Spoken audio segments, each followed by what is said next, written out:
Mga kasambahay, tayo po ay nagbabalik dito sa Tinig ng Marino. Engineer, gaya ng sinasabi ko a while ago, bakit mahalaga ang usapin ng total and partial disability sa ating mga marino? Yeah, mahalaga talaga yan kasi marami ng mga marino no, na nagkakasakit sa barko. At marami rin nagsakit-sakitan. No? Nag-file ng total disability, yung pala hindi naman total disability, sumasagad din ulit ng barko.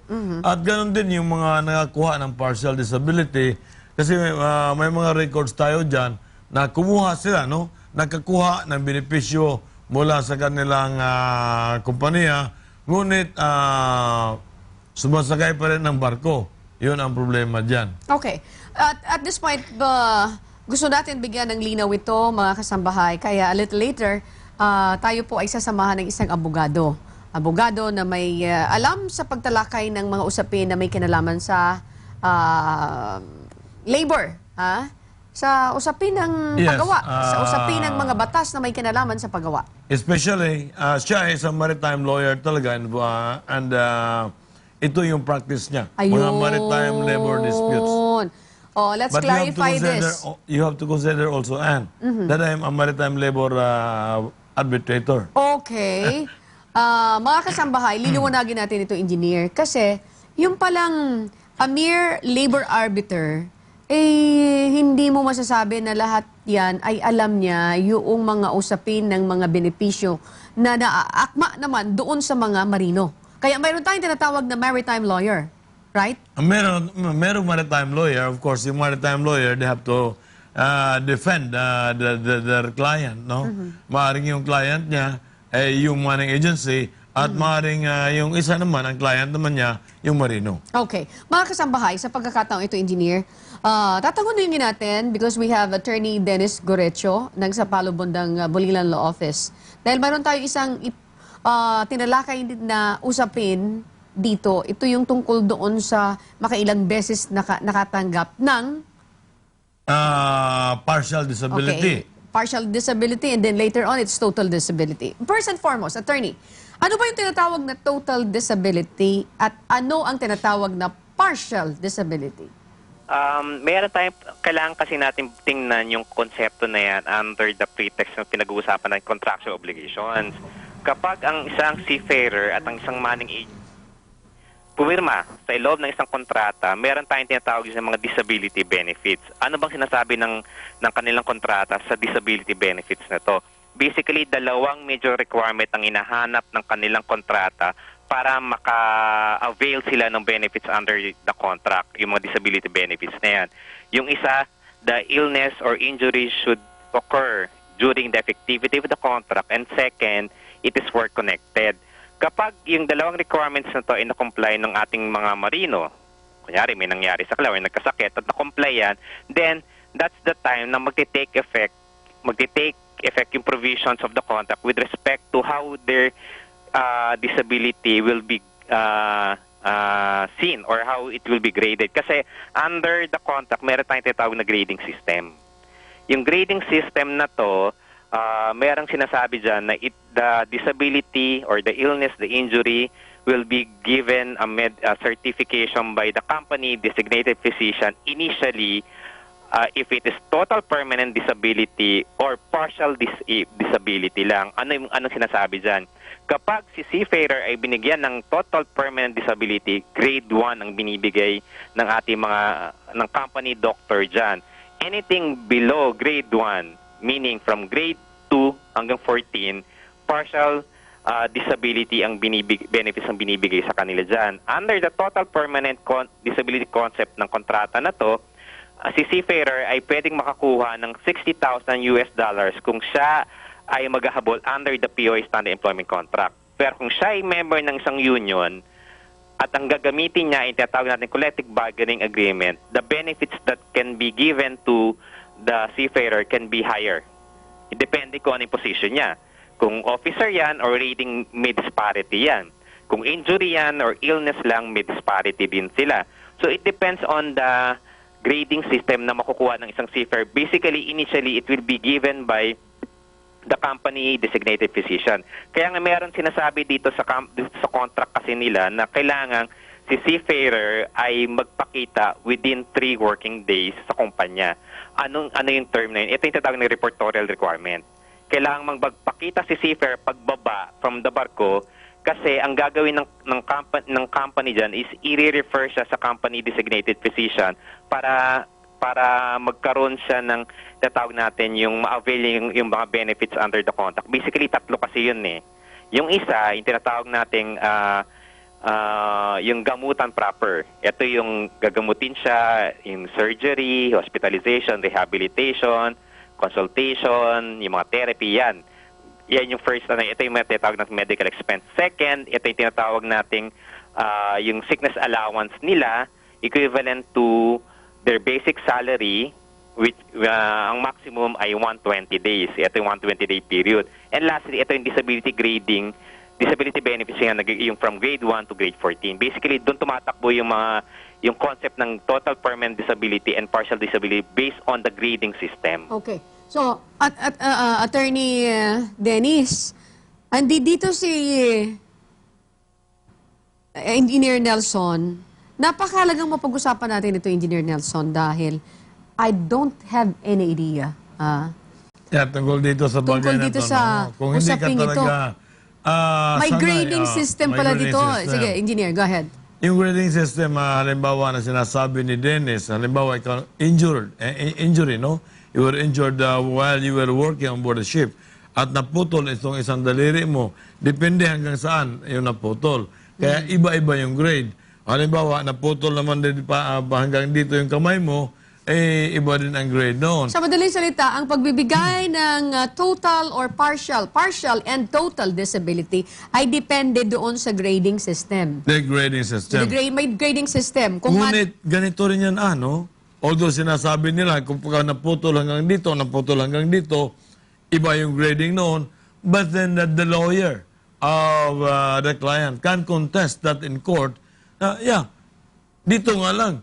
Pero sa sitwasyon ko ngayon, na hindi na ako pwedeng makapagtrabaho. And vital yung, halimbawa, vital yung kamay niya. Correct. Dahil yun ay ginagamit sa makina. So, pwedeng i-declare ba yan na that is already total disability? Ako mag-declare na ako, kung ako ang marino, mag-declare na ako ng total disability. Kasi putol na yung kamay Vital ko. yun. Wala na namang pwedeng, wala namang kumpanya na pwedeng kumuha pa sa akin. Okay. So, pero doon sa mga local workers, hindi applicable yan? Meron din sa ECC, So, paano Employees Compensation Paano Commission. nagkakaiba, engineer? Gusto ko malaman. Halimbawa, yung ordinaryong manggagawa na wala naman sa barko, itong grading system na ito ay hindi akma? Ito, applicable din yan. Applicable din. pa rin yan. Nagkakatalo lang doon sa amount ng ibibigay. Oh, yes. Okay. Dahil napakalaki nito. Imagine, $60,000. Yes, aabot pa yan ng mga more than $100,000 kung mayroon kang collective bargaining agreement at yan ang kasunduan sa collective bargaining agreement. Okay. Ito bang mga ganitong klaseng pagpa-file ng ating mga marino engineer and Attorney Dennis ng total and partial and total disability, ay hindi ba ito nagagamit nila na makapanloko sila, engineer? Kasi di ba, mayroon tayong ilang mga nabalita na makatatlong beses na yata na nakapag-claim ng kanyang total disability. Sandali lamang po, when we come back, sasagutin po yan ni Attorney Dennis and of course si Engineer Nelson Ramirez.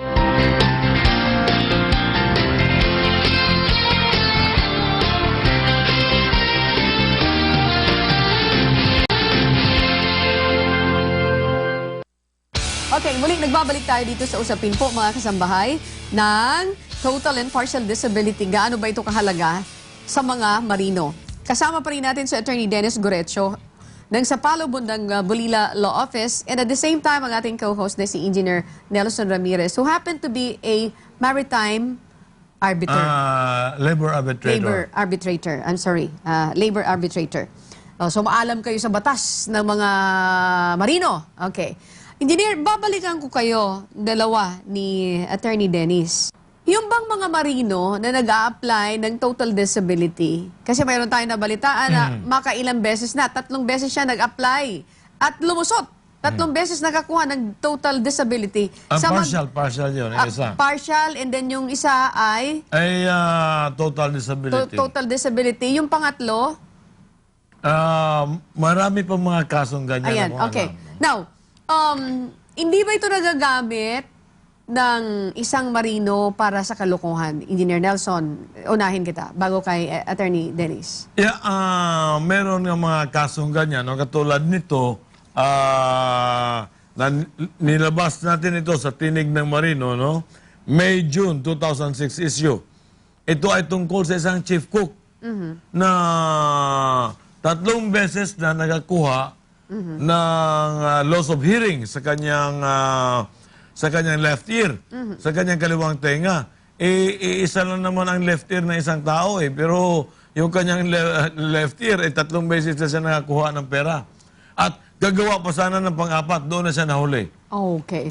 So, Yeah. Attorney Dennis, yung bang ganitong klaseng ehemplo na binigay ni Engineer Nelson, ano ang pwedeng gawin? Para bang magkasabwat yung lawyer and at the same time yung marino? Imagine, pangalawang beses na una partial and then total disability. Yung total disability ay mukhang nakalisot and the other one ay nahuli na siya. Pwede bang sampahan dito yung abogado? Because we understand, I am non-lawyer. Para, the way I look at it, parang may, the lawyer is in cahoots with this, Yes.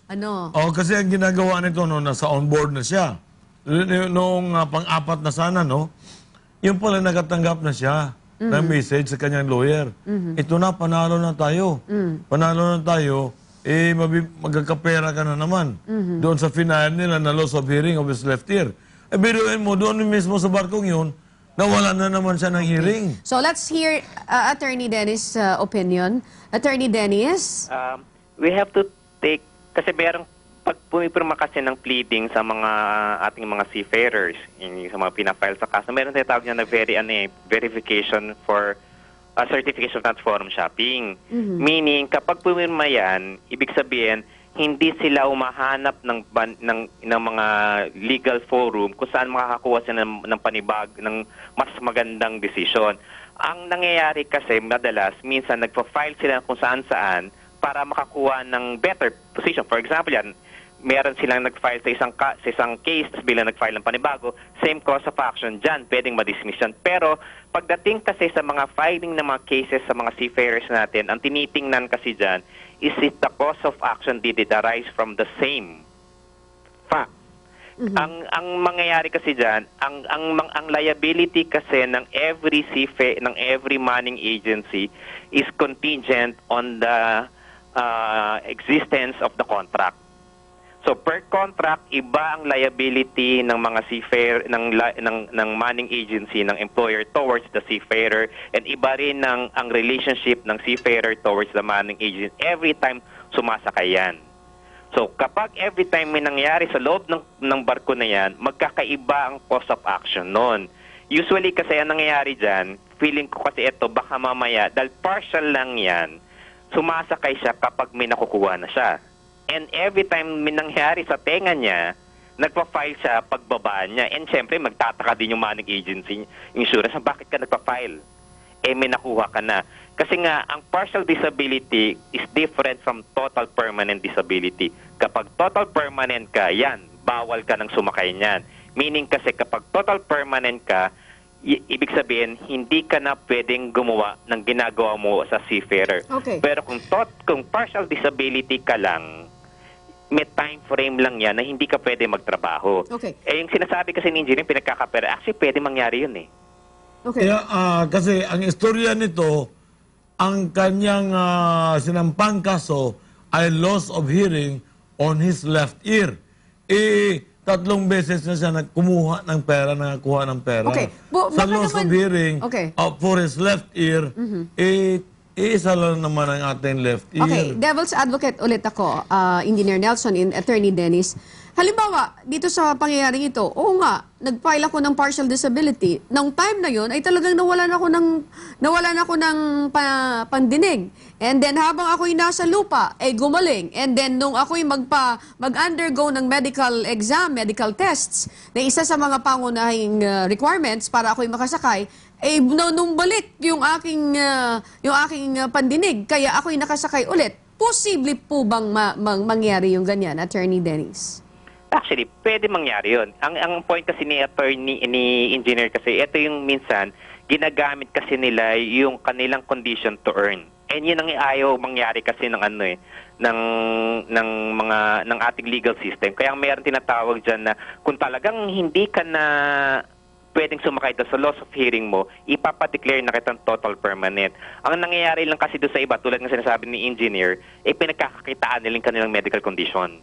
Oh, yan nga, kagaya nito, isang chief engineer ito, no? Nagreklamo siya, nagsampa siya ng kaso that he is totally disabled, no? Kasi meron siyang tuberculosis something, may diabetes, may lumbar problem siya. So, dineclare naman talaga siya ng National Labor Relations Commission na totally disabled na siya. Eh nga ngayon, nalaman ko, nakasakay na naman ng barko. So, dapat sampahan din yung NLRC dahil...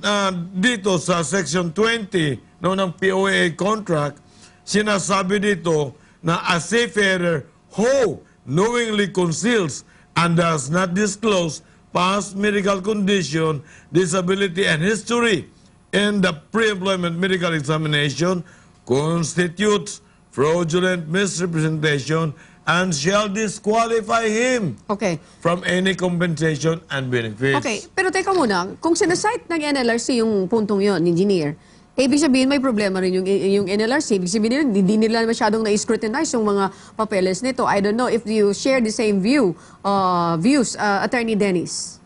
Ang usually kasi nangyayari dyan, if the NLRC committed an error in its decision, ang both parties kasi, they have the right to appeal the case. For example, yun nga, pending case niya, inaahabol niya total permanent, tapos nakita nung manning agency na sumakay yan, pwedeng it can influence the reversal of the decision.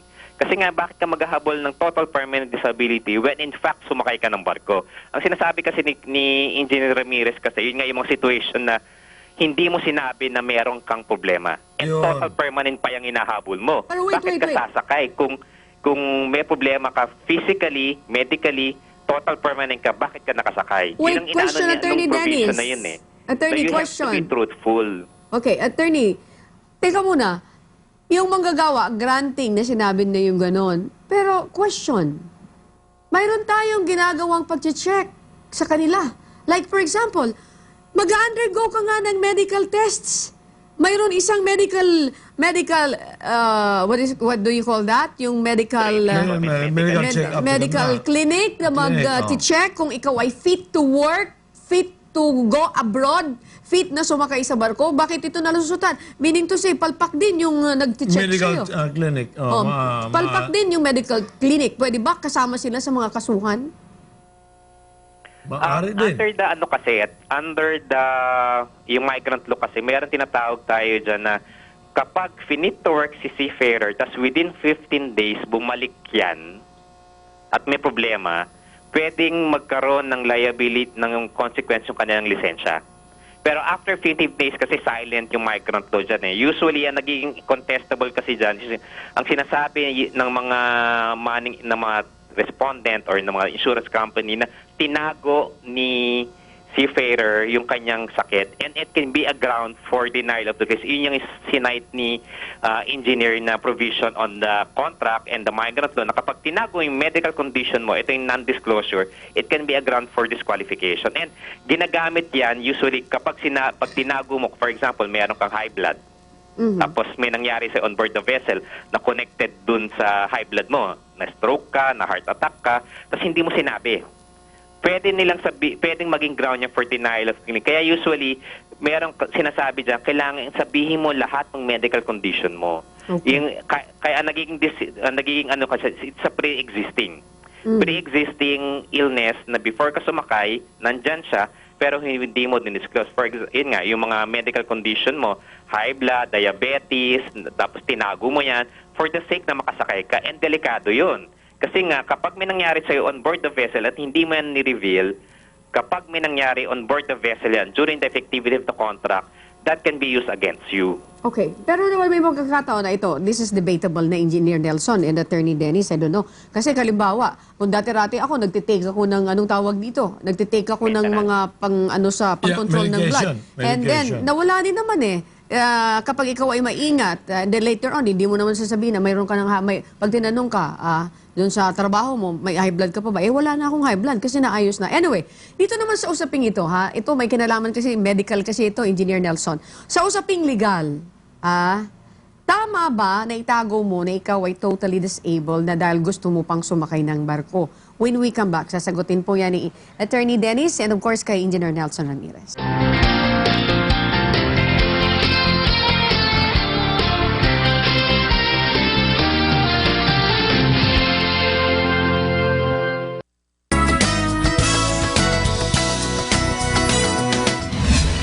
Another set of praise songs will be featured this Sunday. Here are our weekly finalists. Tunay na galak sa puso kong nalulubay. Ang tunay na kapayapaan kay tagal hinanap kung saan. Kahit na anong bagyo ang dumating sa buhay, kahit na anong hirap, tulong mo'y ibibigay. Magtatapat sa'yo, maghihintay ako hanggang kailanman ingatan sa puso. Who will be our last entry for this month's finals? Find out this Sunday at 7 p.m. only on UNTV. Coming from the heart.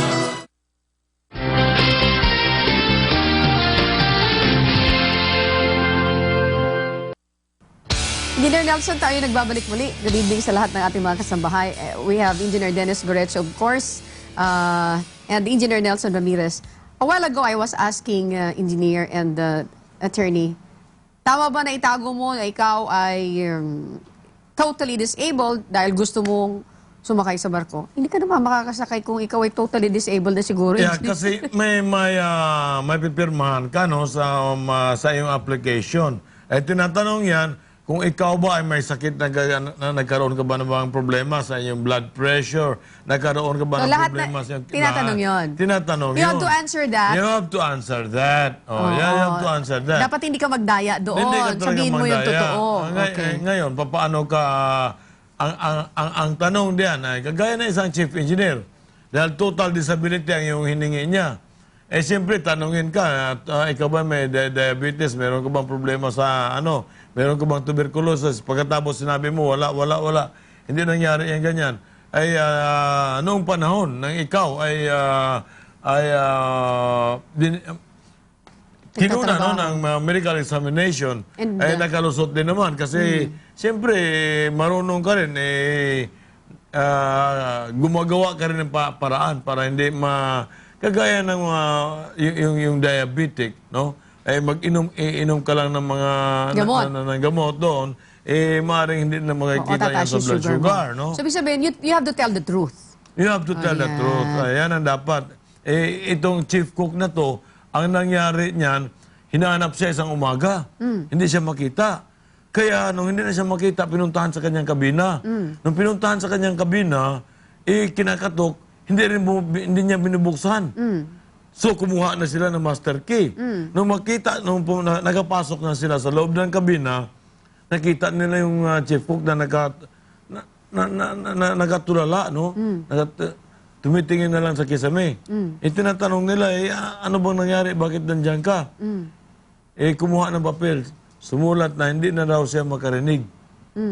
Kaya mag-uusap na lang tayo sa pamamagitan ng sulat. Ibiruin mo, isang tenga lang naman, hindi meron pang isang tenga. O kita mo naman yung ginawa niya. Pagkatapos dyan, dumating na sila sa kapitan. Sabi ng kapitan, I think your illness is very serious. I have to send you to the hospital here. Biglang sumagot, no, I want to go back to the Philippines. So, isip nakakarinig siya. bigla nang sumagot. So, diyan mo makikita yung mga taong So, ano- gumagawa lang ng paraan, no? Okay. Pero, balikan ko si Attorney Dennis Gorecho. Ang isang marino ba ay pwedeng makasakay kapag siya ay physically unfit? Actually, depende kung ano yung disability grading niya. Kasi 'di ba pag physically unfit ka, Totally sabi. pwedeng total disability ka or temporary disabled. Pag temporary disabled ka kasi, may period lang kasi yan eh. Kapag after ng disability grading na yan, yung 2 to 14, yan, pwede siyang sumakay after a certain period of time. Unlike kasi yung total permanent disabled, talagang hindi ka pwedeng sumakay niyan. Kaya ang binibigay kasi yung total permanent disability concept kasi ng benefits na is binibigay sa'yo habang wala ka pang trabaho. Yun yung concept nun eh. Kaya pwede kasi mangyari dyan, i-total permanent ka, tapos after a few months, pag medyo okay ka na, yun, maging fit to work ka na, pwede ka isakay. Pag sinabi kasing unfit for sea duty, talaga hindi ka pwede. Actually, yung question mo kasi, di ba, if you're declared unfit for sea duty, talaga hindi ka pwedeng sumakay niyan, kahit anong mangyari. Ang issue na lang kasi dyan is kung yung unfit for sea duty mo ay total permanent ka or partial disabled ka. Kung total permanent ka, in-unfit ka, pero total permanent yan. Hindi ka pwedeng sumakay. Pero kung unfit for sea duty ka, pero partial disability lang ang binigay sa'yo, kunyari from 2 to 14, after a few months, you can still go on board. Kasi partial disability lang yun eh. Hindi niya binigay na walang impediment na sumakay ka kasi hindi siya total permanent disability. Okay. Attorney Dennis, matanong ko po kayo, bilang eksperto kayo sa mga usapin ng maritime cases, mga ganyan. Mayroon ba kayo mga na-encounter na mga marino na kumita o kaya, kumita dahil sa panglalanse, pandaraya sa pamamagitan ng pagpa-file ng total disability? At kung mayroon man, sino yung nakita ninyo na dapat na pagtuunan ng pansin na ito, ma-review ito dahil ginagawa ito ng ahensyang ito o kaya ginagawa ito in cahoots with some lawyers, ginagawa ito ng ilang mga medical clinic? Ang nangyayari kasi dyan, usually pag may lumalapit sa amin ng mga sinasabi na kasi namin, meron kasing second medical opinion. Ang second medical opinion kasi, it is your personal doctor na titingin sa'yo kung ang settingin, kung ang grading na binigay ng company doctor ay mali. Kaya nga, minsan, beholden kasi kami kung nabibigay ng company doctor namin eh. Yung doctor, personal doctor nung seafarer na pinapatingin namin siya. Kasi kung sinabi niyang ganito lang grading mo, yun ang ihahabulin namin. Kasi I will not go for a total permanent disability kasi ang tingin ng doktor namin says, hanggang grade 5 ka lang eh. Ang problema kasi sa ibang seafarers kasi nga, ang gusto lang, sa kakagusto nilang commit na mas makuha, mas malaki, they will rely on the concept na total permanence sila when in fact, yung second medical opinion nila ay partial disability lang. And it depends na doon sa kabilang panig to contest that claim. Kasi kung kiniklaim nila na mali pa rin ang second doctor kasi, meron kasing provision yung contract na both parties may refer the seafarer to a third doctor. May. Ibig sabihin, kung magkasundo yung both parties, they can ask a third referee doctor na sabihin kung ano yung grading na dapat makuha ng seafarer. Kung ano yung sabihin nun, yun ang magiging binding. Kung walang third doctor, it depends on the arbiter na rin na lang kung sinong paniniwalaan niya. If the company doctor or the personal doctor of the seafarer ang paniniwalaan niya in arriving at a decision. Kung mali, kung mag-arrive sa decision and one of the parties thinks it is an error, ang remedy kasi niya is to appeal the case. Okay. Kung ano yung kaya meron tayong appeal system eh. When the decision of the lower body, for example, the arbiter, is not favorable to the other party, for example, the seafarer, dapat niyang i-appeal yan sa commission. Kung mali pa rin sa tingin niya ang decision ng commission, nandiyan ang Court of Appeals, then nandiyan ang Supreme Court. The Supreme Court is the final arbiter. Kung ano yung decision ng Supreme Court, yan yung magiging final. Attorney Dennis, from your end po, ano po ang pwedeng may advice nyo doon sa mga marino na mayroon ganitong karanasan? O kung mayroon man silang balak in the future, ano po ang gusto nyo sabihin sa Ang kanila? pinakamaganda kasi dyan, they have to be truthful sa kanilang medical records. Para maging truthful ka kasi, you have to know kung anong medical status mo talaga before sumakay, during sakay, and after sakay. Kasi tatlong medical documentation na nagiging basis usually ng mga claims. Ito yung pre-employment medical exam. Yung tulad ng sinabi ni Engineer Remis, kailangan i-declare mo lahat ng iyong medical condition dyan. Yung diabetes mo, ganyan. Sabihin mo lahat para i-check mo lahat ng medical condition mo na existing before ka sumakay. Yung second medical documentation, ito yung habang nasa barko ka. Kailangan before ka bumaba ng barko, kung may nararamdaman ka, ipa-document mo yan. Dahil kapag ikaw ay bumaba at wala kang medical documentation, madidismiss yung claim mo for technical reason. Okay. Tapos yung third medical documentation, ito naman yung pagbaba ni seafarer, kailangan within 3 working days, magpakita siya sa company niya dahil i-refer yan initially sa company doctor para tingnan kung ang sakit niya ay compensable or not. Kaya nga basically, ang inaano natin dito, na kailangan truthful sila sa kanilang medical condition. Huwag silang magtatago or huwag nilang ipa-fabricate or huwag silang yung tatawagan ni engineer na mamimike ng kanilang medical condition. Okay. Kasi delikado rin yan eh. Kapag nahuli ka, denied yung claim mo. Okay. Attorney Dennis Gorecho, maraming salamat. Thank you for your time, Attorney Dennis. Salamat din po sa mga ating mga tagapakinig. Okay. Engineer, ikaw naman, your message, your important message sa ating mga marino na mukhang nakalusot at yung iba naman ay hindi nakalusot at yung may nagbabalak naman, wag na kayong gagawa ng ganyan kasi masama yan. Ha? Mayroon tayong di ba? Nasa kontrata talaga yan. Hindi kailangan full disclosure, no? You don't have to conceal your illness if ever you have. Kaya nga ito lang masabi ko, yung mga nangyayari kasi ng mga ganyan, kasi may mga ambulance chasers na yung mga abogado na sinusulsulan. File ka ng magdemanda ka, case. mag-file ka talaga ng full total disability. Pagkatapos, sige, sumakay ka na ng barko, okay naman. Okay na, total, sa palagay mo, pakiramdam mo, okay ka na. Sumakay ka naman ulit.